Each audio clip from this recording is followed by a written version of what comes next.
부산 연안 120km 지점에서 강진 발생으로 초고층 아파트 단지에 소방차들이 몰려듭니다. 자, 현재 시간 지진이 일어나면서 아파트에 화재가 발생한 겁니다. 소방관들이 화재를 진압하고 고가 사다리차와 헬리콥터가 주민들을 대피시킵니다. 하고 있습니다. 자, 지금 건물 옥상에서는 들것에 실린 환자가 밧줄에 매달려 내려오고 다급해진 사람들은 에어매트 위로 뛰어내립니다. 물론 실제가 아닌 훈련 상황입니다. 자, 화재 진압 시 다행히 아직까지 한국에서는 지진으로 불이 난 적이 없습니다. 정확히 말하자면 불이 날 정도로 큰 지진이 발생한 적이 없었죠. 보고 계시는 건물 속에는 각 지진학자들은 피해가 발생할 수 있는 지진의 규모를 리히터 규모 5.0부터라고 말합니다. 그 5.0 지진은 약간의 피해가 있습니다. 담벼락이 금이 가거나 또 그 허술한 집이 무너지거나 그럴 수 있거든요. 그렇기 때문에 저희 기상청에서는 약 4.5에서 5점 정도의 어떤 이상의 지진이 난다면 약간의 피해가 있을 거라고 생각을 합니다. 한국에 지진계가 처음 설치된 것은 1978년의 일입니다. 그럴 만한 사건이 있었습니다.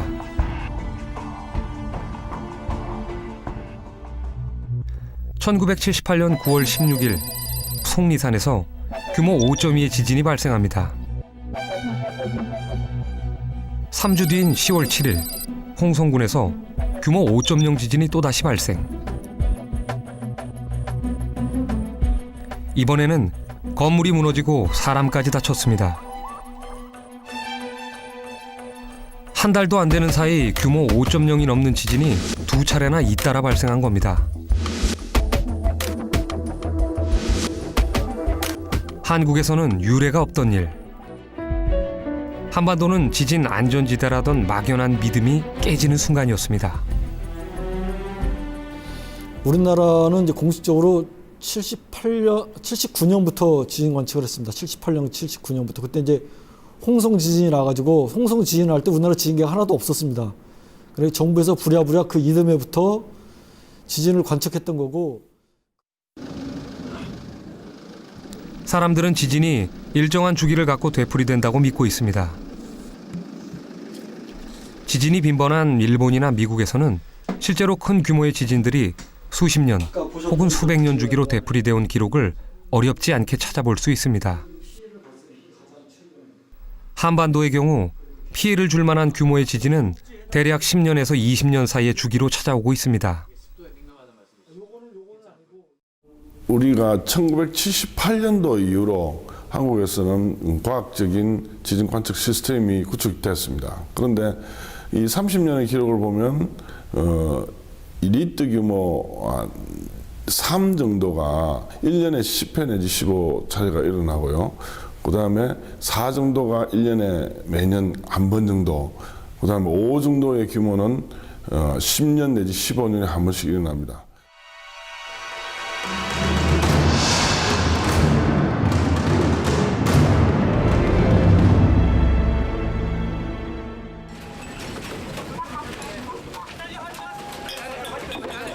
지진의 주기는 지진의 규모와 비례하는 경향을 갖고 있습니다. 대지진이 빈번한 일본은 그 경향성을 확인할 수 있는 좋은 사례입니다. 2011년 엄청난 재앙을 일으켰던 동일본 대지진도 일정한 주기를 두고 역사적으로 되풀이되었던 지진입니다. 2006년에 작성된 일본 문부과학성 지진조사 연구 추진본부의 보고서. 이 보고서에는 향후 30년간 일본의 주요 내륙 단층대와 해구에서 지진이 발생할 확률을 보여주는 일본 지진 위험 지도가 나와 있습니다.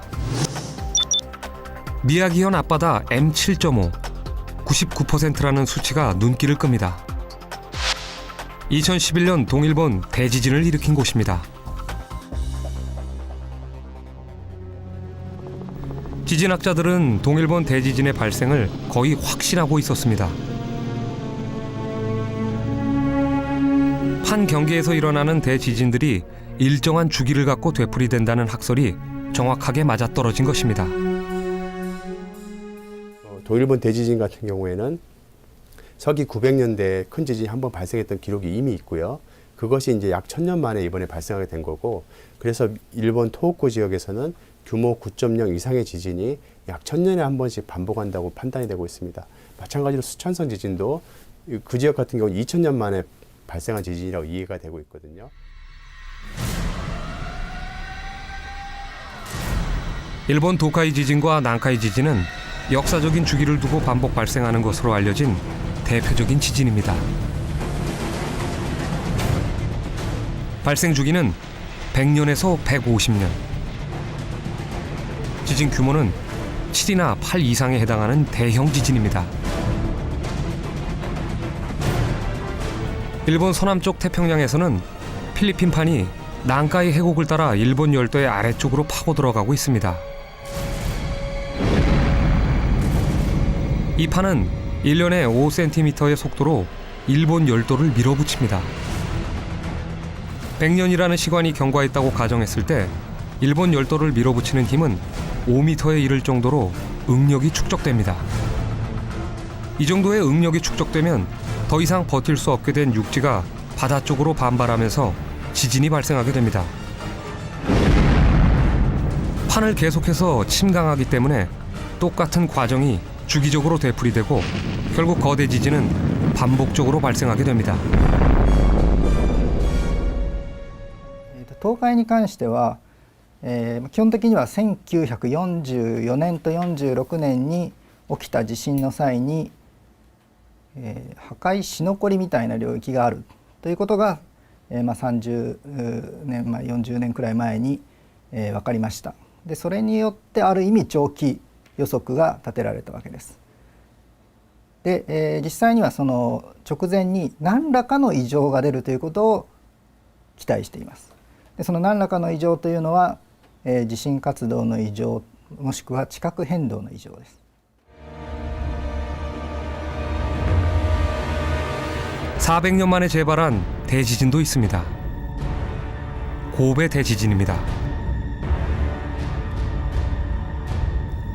사망자 6,300여 명, 부상자 2만 6천여 명, 이재민 20만 명, 재산 피해 14조 엔. 지진의 진원지가 지표면으로부터 불과 15km 아래 지점이어서 피해가 더욱 컸습니다. 고베 대지진은 1995년 1월 17일 일본 효고현의 이와지섬 북쪽을 진원으로 발생한 규모 7.2의 지진입니다. 이 지역에서는 정확히 399년 전인 1596년 1995년 지진과 비슷한 규모인 7.5의 지진이 발생했었습니다. 다수의 사상자가 발생한 대지진이었습니다.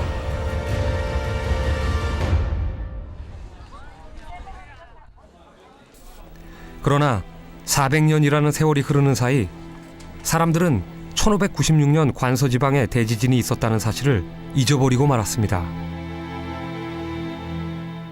언제부터인가 교토와 오사카, 고베 지역에서는 대지진이 일어나지 않는다는 말이 나돌기 시작했고 사람들은 점차 이 근거 없는 믿음에 확신을 갖기 시작했던 겁니다.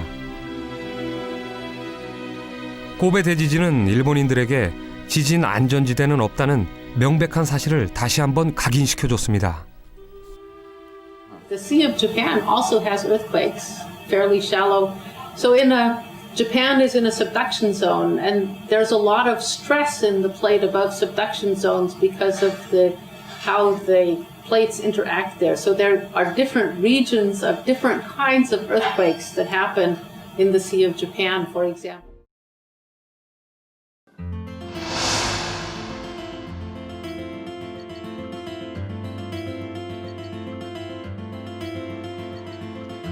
일본은 세계에서 지진 조기 경보 시스템이 가장 잘 구축되어 있는 나라입니다.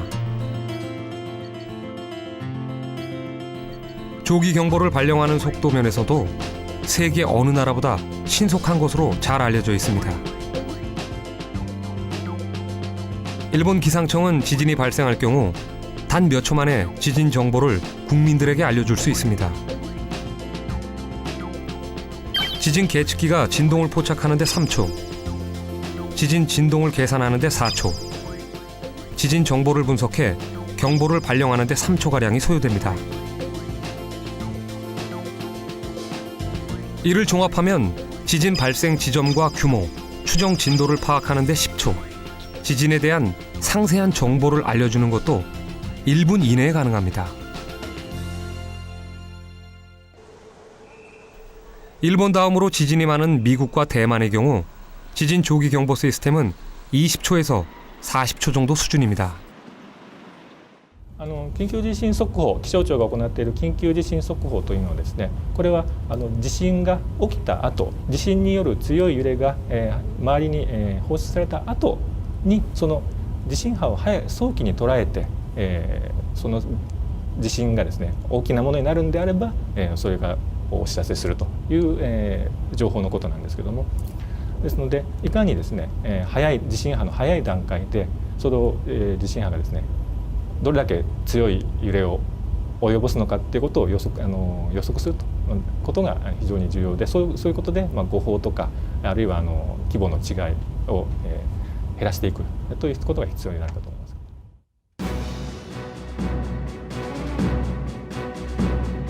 현재로서는 지진 발생을 막을 수 있는 방법은 없습니다. 단지 지진으로 인한 피해 규모를 최소화하는 방법뿐입니다. 건물이 무너지기 전에 밖으로 빠져나오거나 그럴 여유조차 없다면 어딘가 안전한 곳으로 대피할 수 있는 시간을 버는 것입니다. 지진학자들의 최종 목표는 지진이 발생하기 전에 지진이 발생할 위치와 규모를 알아내는 것입니다. 지진이 닥치기 전에 최소한의 준비를 갖출 수 있는 시간을 벌자는 겁니다. 1995년 고베 대지진으로 사망한 사람들의 사망 원인 분석 결과 사망자의 80% 이상이 건물 붕괴로 인한 압사와 질식사로 나타났습니다. 이에 비해 지진으로 인한 화재 사망자는 10%에 그쳤습니다. 만약 지진 발생 사실을 30초만 먼저 알았더라면 사람들은 건물 밖으로 빠져나왔을 것이고 지진 현장에서 살아남을 수도 있었다는 이야기입니다. 지진 조기 경보가 왜 필요한지 단적으로 보여주는 사례입니다.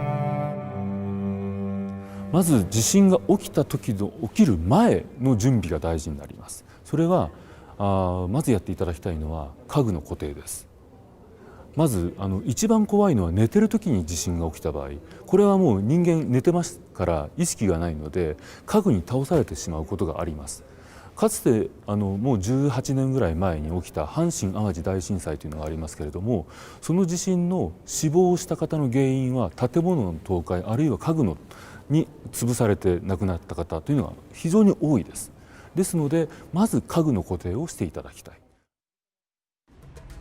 지진이 발생했을 경우 반드시 집 밖으로 대피할 필요는 없습니다. 단독주택의 2층에 거주하는 사람이라면 황급하게 1층으로 내려갈 필요가 없습니다. 오히려 1층 쪽이 더 많이 붕괴된다는 통계도 나와 있습니다.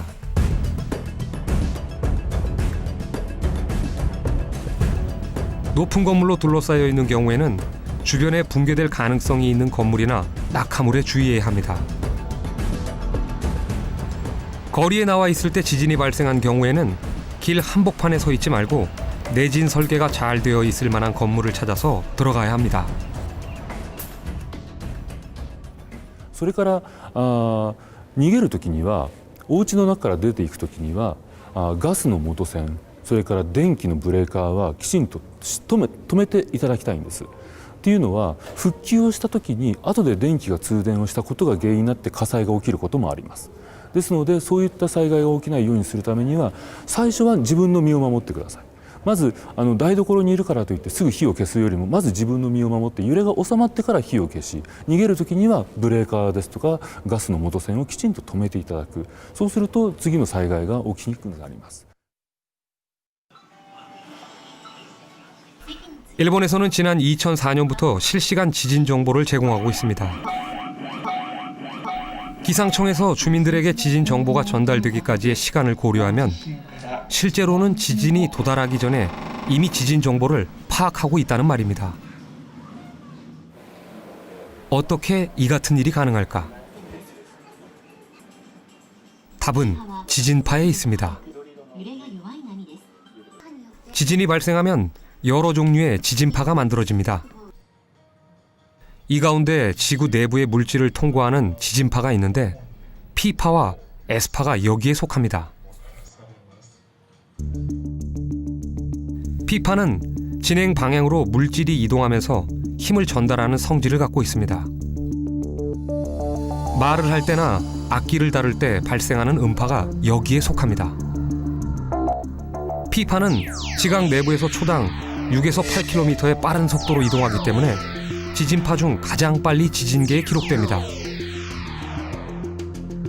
이 때문에 프라이머리 웨이브의 앞 글자를 따 P파로 부릅니다.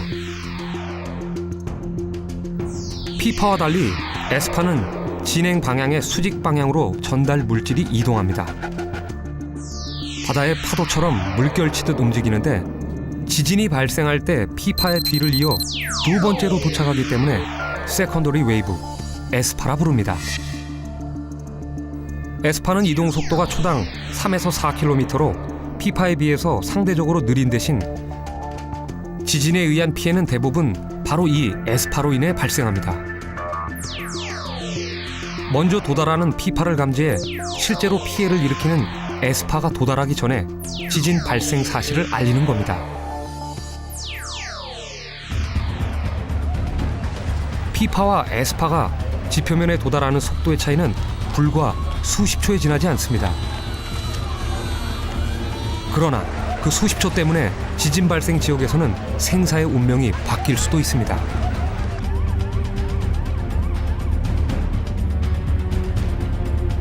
지진이 발생하는 순간 고속 열차가 달리고 있다고 가정해 봅시다. 지진 발생 사실을 인지하고 열차의 탈선을 막기 위해 달리는 고속 열차를 세우려 한다면 얼마의 시간이 필요할까요? 최소한 1분 30초의 시간이 필요하다고 합니다. 지진 예보는 1초를 다투는 전쟁입니다.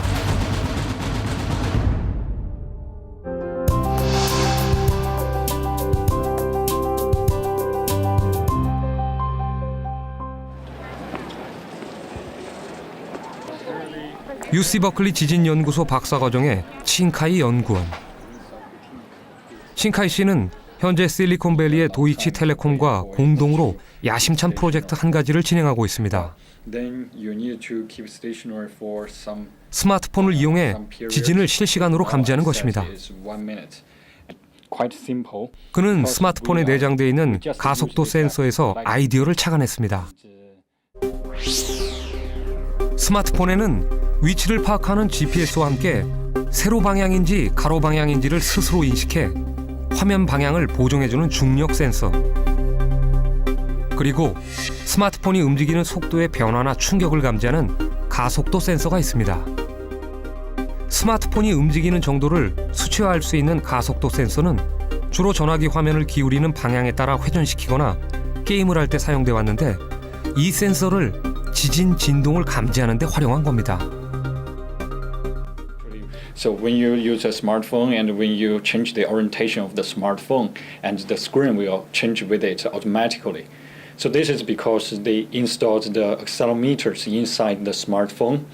And then we realized that we can use these accelerometers in the smartphones to detect the shaking of the ground. So this is the principle of this idea. We use smartphones to detect the acceleration of the ground, so that we can detect whether it's an earthquake or not. Then we developed the algorithm to try to filter out all the other human activities. So we developed the pattern recognition algorithm, which we can recognize earthquakes from other activities. 화면상의 그래프에서 초록색으로 표시된 부분은 사람이 스마트폰을 주머니에 넣고 달릴 때의 진동을 표시한 것입니다. 노란색으로 표시된 부분은 걸을 때, 파란색으로 표시된 부분은 버스나 차에 탑승했을 때의 진동을 나타냅니다. 그리고 빨간색으로 표시된 부분이 지진 발생 시의 진동을 표시한 것입니다. 다른 경우들과는 확연히 다른 분포를 보여줍니다. 모의 테스트 결과 스마트폰을 이용한 지진 감지는 99%가 넘는 적중률을 보였습니다. 버클리 지진연구소는 그동안 여러 차례 실험을 거친 끝에 규모 5.0 이상의 지진을 스마트폰으로 감지할 수 있다는 결론을 내렸습니다. So our currently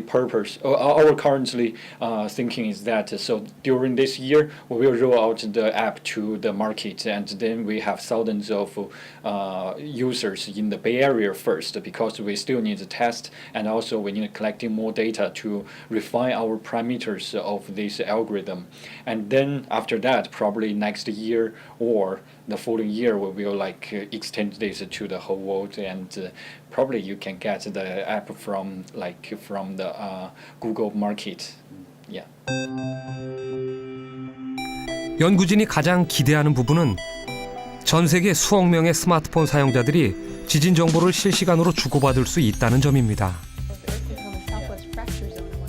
이렇게 될 경우 지진 정보가 축적이 되면서 지진 조기 경보 체계를 구축하는 효과를 발휘할 수 있을 것으로 보고 있습니다. 강력한 지진이 발생했다는 사실을 단 몇 초라도 먼저 알게 되면 대피 공간을 찾거나 운행 중인 대중교통 수단을 멈춤으로써 지진으로 인한 대형 인명피해를 최소화할 수도 있습니다. If you have a few seconds of warning, is it really useful? Well, as an individual, you want to just duck cover and hold on. So take cover under a sturdy table, and having a few seconds means you can be under that table before the shaking starts. But also when you have automated control systems, you can start to reduce the impacts of earthquakes. So the BART system in the Bay Area, the train system, they get our alerts and they bring the trains to a stop. So that will reduce the chances of derailments during earthquakes. If you have some kind of hazardous manufacturing facility, chemical plant, things like that, you can isolate hazardous chemicals so you have smaller spills. And again, you can have workers move away from these hazardous kinds of locations.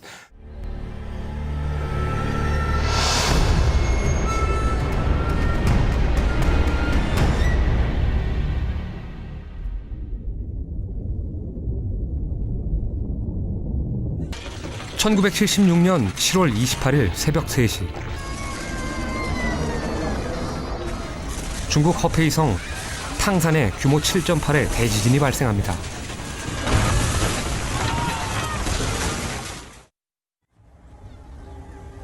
공식 사망자 숫자만 24만 명. 중국 정부의 보도 통제로 인해 정확한 피해 규모가 은폐된 점을 감안하면 실제 사망자는 60만에서 80만 명 이상으로 추정되고 있습니다. 20세기 최대 규모의 지진 피해로 불립니다. 사실 중국 정부는 중장기 예측을 통해 탕산 지역에 머지않아 지진이 발생할 것으로 예측을 했었습니다. 그러나 발생 시점에 임박해서는 미처 대피 명령을 내리지 못해 엄청난 인명피해를 막지 못했습니다.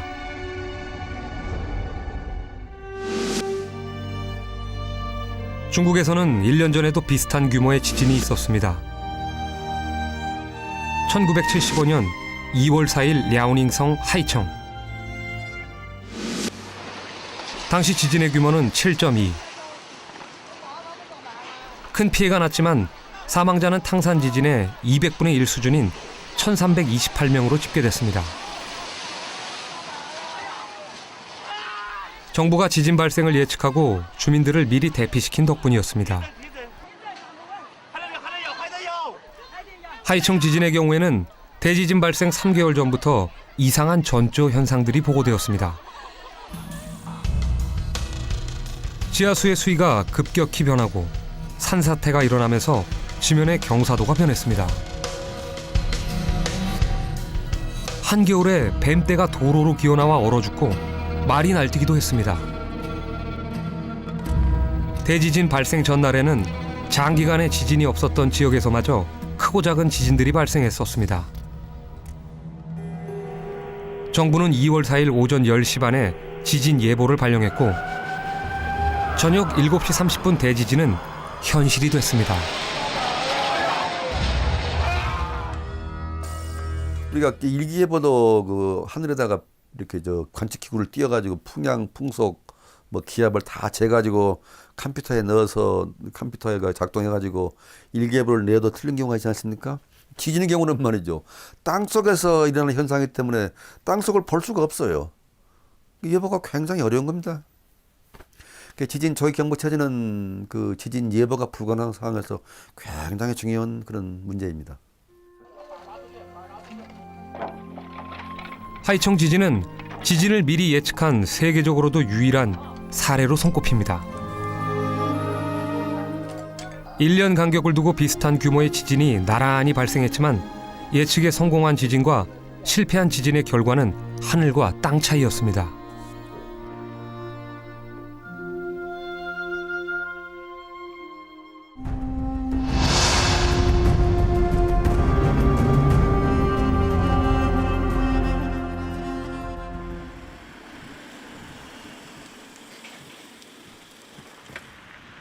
일본 큐슈대학 지진화산연구소. 나가사키현에 위치한 큐슈대학 지진화산연구소는 큐슈 지역 전역에 설치된 감시망을 통해 지진과 화산을 실시간으로 관측하고 있습니다. 큐슈 전역에 거미줄처럼 촘촘하게 설치된 관측망들은 온라인 네트워크를 통해 연결돼 일본 전역뿐 아니라 전 세계 주요 지진 화산 관측소와 정보를 교환합니다.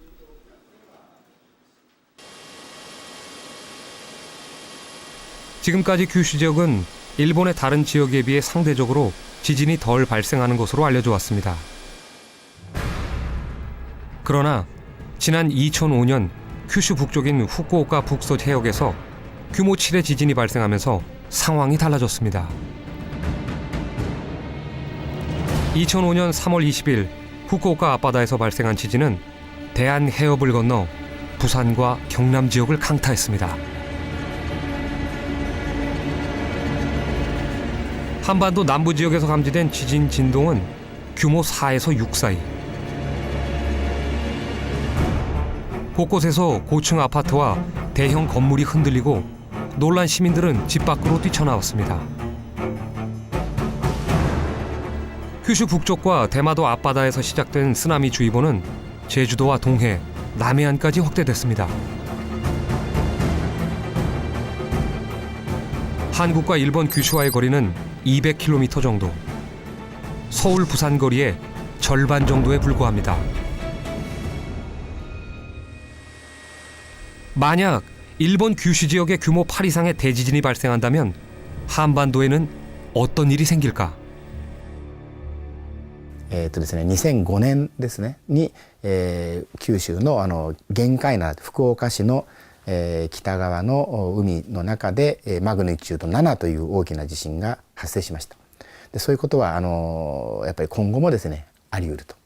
でもっと言えば数百年という規模で後ろに遡れば韓半島でも被害地震が起きてますから、やはり、九州の北西部から韓半島にかけての地域は発生頻度は低いけども発生しないわけではないということで、やはりきちっと観測をし続けるということは非常に大切というふうに思っています。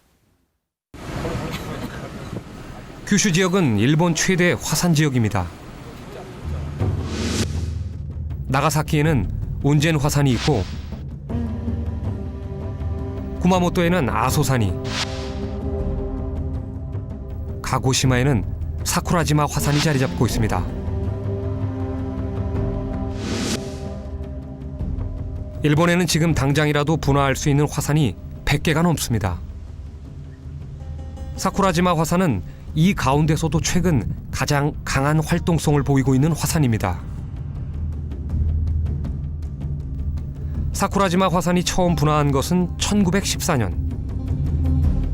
2009년과 2010년, 2011년 잇따라 분화하면서 대폭발의 전조를 보이더니 지난해 100년 만에 또다시 폭발적인 분화를 일으키면서 세계적인 주목을 받았습니다.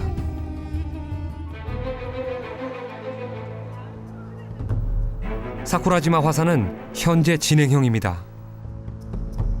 대폭발이 임박했다는 관측이 설득력을 얻고 있습니다. 관심사로 떠오른 것은 폭발의 규모.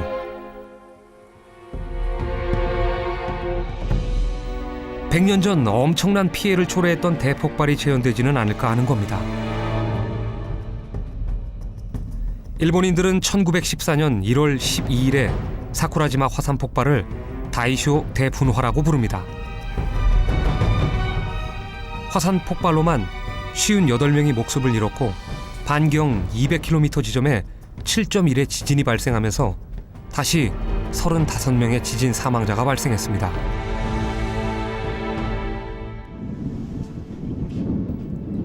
화산 분화구에서 분출된 용암은 가고시마 앞바다로 흘러들어 섬이었던 사쿠라지마를 육지와 연결시켰습니다. 현재 사쿠라지마 화산은 80% 이상의 적중률로 분화 시점에 대한 예측이 가능해졌습니다. 화산 집안의 경사도와 팽창 현상을 정밀하게 관찰해 분출 시기를 예측하는 방법입니다. ですね、今私たち桜島で観測してますと、桜島はこう山が膨らんできてるんですが、その膨らみ具合から地下にどのくらいマグマが溜まってるかっていうマグマがどのくらい溜まったかってことが大体推定できるんですね。でそれを見るともうですね、現在ほとんど100年前の1914年の直前ぐらいのレベル、そのくらいの量のマグマが桜島の下にですね、溜まりつつあるという証拠がを得てますということから、桜島はですね、今しょっちゅう小さな噴火毎日のようにしてますけども、1900年前くらいの大きな噴火もですね、これから先20年30年以内くらいにはそういう噴火をする可能性が高いのではないかというふうに多くの研究者は考えています。 지진과 비교하면 화산 폭발의 조기 경보는 훨씬 현실성이 높아 보입니다. 실제로 지난 2000년 홋카이도에서는 화산 폭발 시기를 일주일 오차 이내에서 예측하는데 성공하기도 했습니다. 화산이 정확하게 어느 지점에서 분화할지에 대한 예측도 가능해졌습니다. 일반적으로 화산은 분화 직전 화산성 지진을 동반하는데 이 지진의 진원을 정밀하게 파악하면 화산의 분화 지점을 알아낼 수 있습니다. 그러나 지진 예측과 마찬가지로 화산 폭발에 대한 예측에도 한계가 있습니다.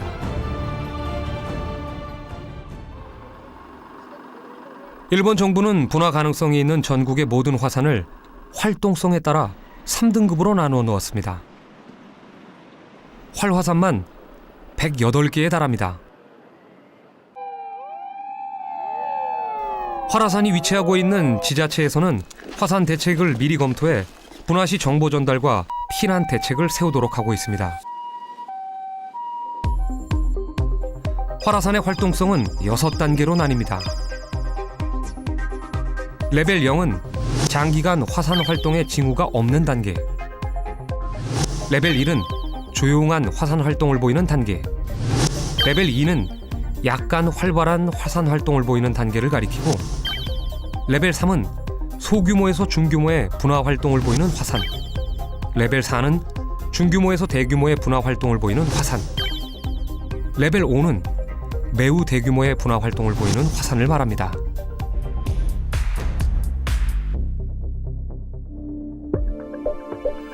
일본 기상청은 더 나아가서 화산 위험 지도까지 만들었습니다.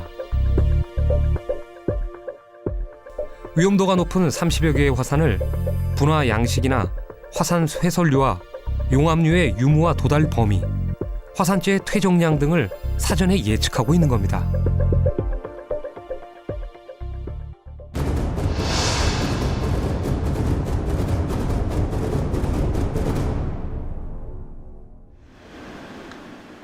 한국의 지진 조기 경보 시스템은 어느 정도 수준일까요?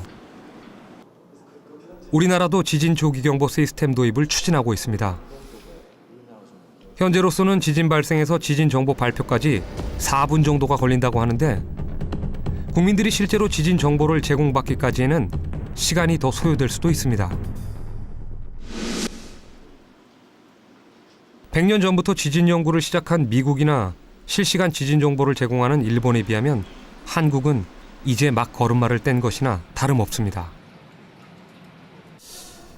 지진 조기 경보 시스템이라는 것은 이제 지진이 발생하자마자 10초 이내에 지진 위험 경보를 내려서 이제 그걸 대피하고 대책을 세우게끔 하는 그런 단체입니다. 근데 그러니까 아시다시피 그 일본 같은 경우에는 지진 피해 발생도 많고 피해도 많기 때문에 1970년대부터 이런 분야에 이제 연구 개발을 해서 현재 그 몇 년 전부터 지진 조기 경보 체계를 실제 적용을 하고 있습니다.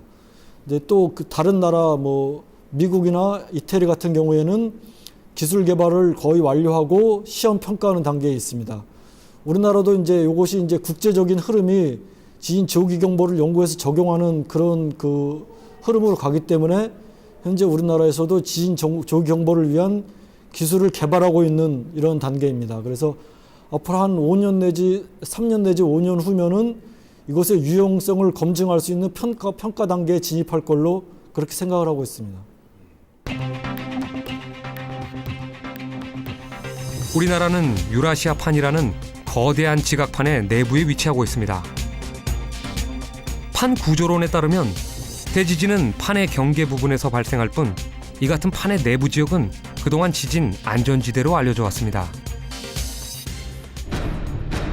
그러나 과거 역사 기록을 살펴보면 판의 중앙 부분에서도 규모 7.0 이상의 강진이 발생한 사례를 여러 차례 찾아볼 수 있습니다. 1976년 중국 탕산에서 발생한 규모 7.8의 지진은 판의 가운데 지점에서 발생했는데 당시 지진 발생 단 23초 만에 20만 명이 사망하는 대참사를 초래했습니다. 이런 곳에서는 응력이 어떻게 쌓이냐면 판의 경계부로부터 충돌된 힘들이 지속적으로 작은 양이긴 하지만 유입이 이루어집니다. 이 유입된 양들은 판 내부 환경에 아주 조금씩 쌓이게 되고 이 누적된 양이 임계치를 넘어서게 되면 그때 지진으로 발생하게 됩니다. 그래서 한반도 같은 경우에는 지진이 빈발하지 않고 그다음에 큰 지진이 발생하는 빈도도 적을 뿐만 아니라 그 인터벌도 굉장히 길게 됩니다. 이런 특징이 있지만 이 규모 7 정도 되는 지진이 마찬가지로 발생을 하게 되고 이런 지진이 발생하게 될 때는 피해로 연결될 수 있는 겁니다.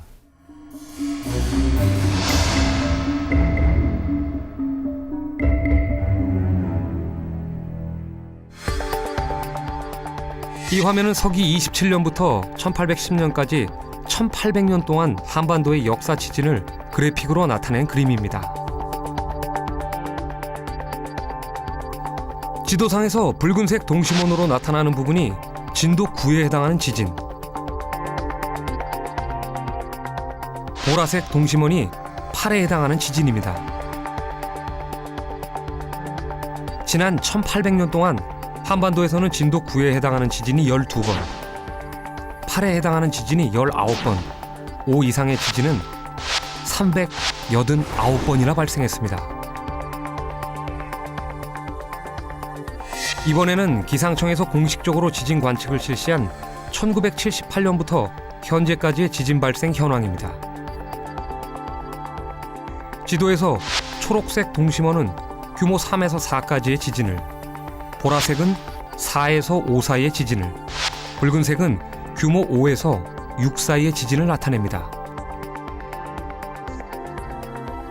최근 35년간 한반도에서는 규모 3에서 4 사이의 지진이 255차례, 규모 4에서 5 사이의 지진이 34차례, 규모 5에서 6 사이의 지진이 5차례 발생했습니다. 흥미로운 사실은 지진 발생 지역이 일부 지역에 편중돼 있다는 점입니다. 한반도 경상도 지역의 위성사진입니다. 국내에서 가장 큰 단층대들이 집중돼 있는 곳입니다. 위성지도상에서 경상남도와 경상북도를 남북으로 가로지르는 길고 거대한 단층이 눈길을 끕니다. 폭 1km, 길이 170km, 양산 단층입니다. 바로 옆에서는 울산 앞바다에서 시작해 양산 단층과 거의 같은 방향으로 달리고 있는 울산 단층이 눈에 띕니다. 울산 단층 바로 아래쪽에서는 일광 단층과 동래 단층이 역시 같은 방향으로 뻗어나가고 있습니다. 양산 단층과 울산 단층은 한반도에서 가장 활동성이 강한 단층으로 알려져 있습니다. 1200년 전 100여 명의 목숨을 앗아갔던 경주 지진과도 무관하지 않을 것이라는 게 학계의 추정입니다. 지진은 활성 단층에서 난다는 게 지진학의 기본적인 ABC입니다. 근데 우리나라에 많은 지진이 나고 있지 않습니까? 그것은 지진학적으로 우리나라에 많은 활성 단층이 있다는 걸 입증하는 거예요. 뭐 재론의 여지가 없습니다. 양산 단층과 울산 단층 주변에는 10여 기의 원자력 발전소가 자리를 잡고 있습니다. 부산 기장군 고리 원전과 경북 경주시 월성 원전입니다. 한반도에서 활동성이 가장 강한 단층 지역에 원전이 가장 많이 몰려있는 셈입니다. 많은 지진학자들이 양산 단층과 울산 단층을 활성 단층이라고 보고 있지만 활성 단층은 존재 자체가 여전히 논란거리입니다. 활성 단층의 존재는 원전의 안전성 문제와 결부됩니다. 때문에 한국에서는 활성 단층에 관해서는 미국의 기준을 따르고 있습니다. 그 전 세계의 나라마다 그 활성단 기준은 상당히 차이가 납니다. 예를 들면 일본 같은 경우는 그 거의 180년 안에 한 번이라도 운동한 단층은 다 활성단층이라 하는 경우도 있고, 그런데 우리나라는 독립적인 어떤 활성단층 기준은 없습니다. 그런데 지금 우리나라는 주로 미국 기준을 따르는데요. 미국 기준에 의하면 5만 년에 한 번 또는 50만 년에 2회 이상의 지표 또는 지표 근처의 변이를 일으킨 단층, 또는 이 단층과 우리가 계기 지진 자료에서 얻어지는 지진 자료가 밀접한 관련이 있다고 우리가 확인되는 단층, 이런 것들을 우리가 활성 단층이라고 한국에서는 정의하고 있습니다. 미국 원자력 규제위원회의 기준에 따르면 활성 단층은 지금으로부터 3만 5천 년 전 이내에 1회 이상 지진 활동이 있었거나 50만 년 전 이내 2회 이상 지진 활동이 있었던 단층을 말합니다. 미국에서는 활성 단층에 원전이 들어설 경우에는 예상되는 최대 진도 등을 평가해 원전 설치 결정에 반영토록 하고 있습니다. So in case of a normal building, a building like this one, we expect the lifetime of the building to be 50 or maybe 100 years. So we design to the level of shaking that we expect in 50 or 100 years. In the case of a nuclear power plant, we hope for a much longer time of safety. So most nuclear power plants in the US are built to a design period for 1,500 years. So a much higher level of earthquake recurrence time and therefore a much higher level of acceleration. They're not designed to withstand earthquakes, but they're designed to withstand acceleration at their site of a certain level.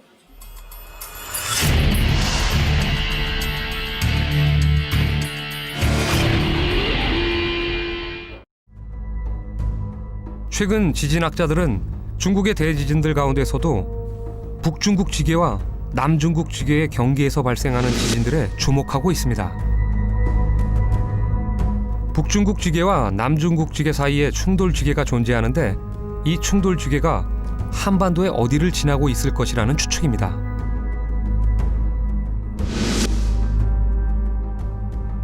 유라시아판의 내부에 작용하는 응력을 표시한 지도입니다. 이 지도에서도 중국 대륙에서 출발한 응력이 한반도를 가로지르고 있음을 확인할 수 있습니다. 중국은 남중국 지계가 있고 북중국 지계가 있고 그 사이가 충돌 지계입니다. 큘링 따베이 벨트라고 하는데 이 벨트가 한반도로 연장될 것이라고는 지금 지질학자들이 추측을 하고 있지만 아직 그 연장이 어디로 갈지는 아직 그 연구 중에 있습니다.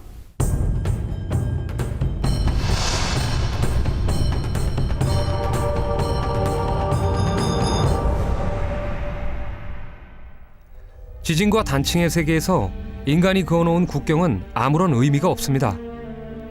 단지 판의 경계만이 존재할 뿐입니다.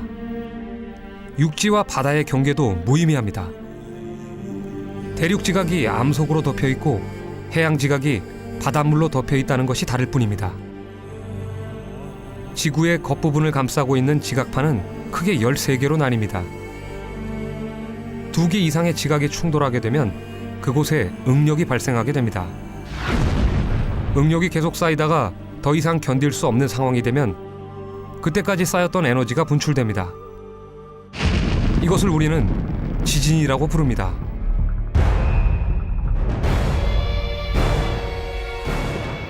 지구에는 매일 8천여 건의 크고 작은 지진이 발생합니다. 사람이 느낄 수 있는 규모 3 이상의 지진은 지구상에서 1년에 5만 번 정도. 심각한 피해를 초래할 수 있는 규모 6 이상의 지진은 1년에 100여 건이 발생합니다. 수억 년 전부터 일본은 한반도와 함께 유라시아판의 일부였습니다. 단지 일본은 판의 경계에 조금 가까운 자리에, 한반도는 조금 멀리 떨어진 자리에 위치하고 있을 뿐입니다. 땅속 수십 킬로미터 지점에서 무슨 일이 벌어지는지 인간은 알 수 없습니다. 어쩌면 앞으로도 영원히 알 수 없을지 모릅니다. 그러나 인류는 늘 진보해왔고 상상도 못하던 일을 현실로 만들어 왔습니다.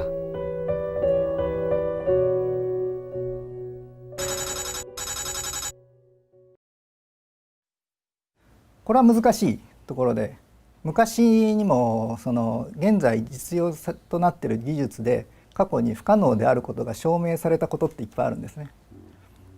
例えば、鉄は空を飛べないとかいうのが昔科学的に証明されたっていう話がありましたけれども、今飛行機バンバン飛んでますから、そういうふうに昔のその当時の知識によって不可能と断定されたことが後でできちゃうってことは確かにあるんです。だから難しいですけれども、今非常に望みが薄いというのは確かです。はい。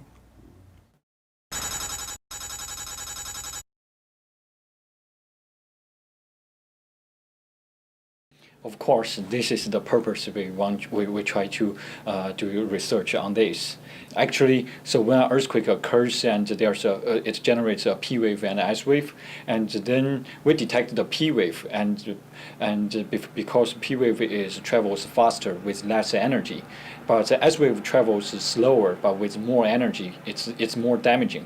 So we detect the P wave, and then before the S wave hits us, then we can send out messages to warn people to get prepared for this large shaking.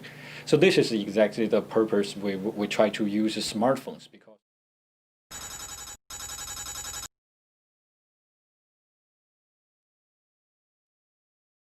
(100년) 전에 우리 조상님들은 그 태풍이 올 거를 아마 몰랐을 겁니다. 근데 저희가 지금 태풍이 올 것을 알지 않습니까? 뭐 일주일 후에 어디로 오고 뭐 일주일 지나면 어디로 온다, 이런 걸 예측할 수 있듯이 100년 전의 기술로는 못했던 것이 현재 기술로는 가능하듯이, 아마 우리가 지금은 예상하지 못한 어떤 새로운 기술이 개발이 돼가지고 앞으로 100년 후에 우리 후손들은 지진을 예측할 수 있는 그런 세상이 와서 이런 피해를 줄일 수 있는 그런 세상이 됐으면 좋겠다는 것이 저의 희망입니다.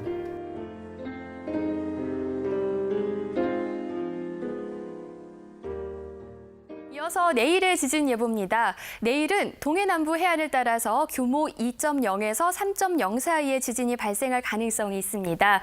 일본 큐슈 북쪽 바다에는 내일 새벽쯤 규모 6.0에서 머지않아 이런 날이 오지 않을까요?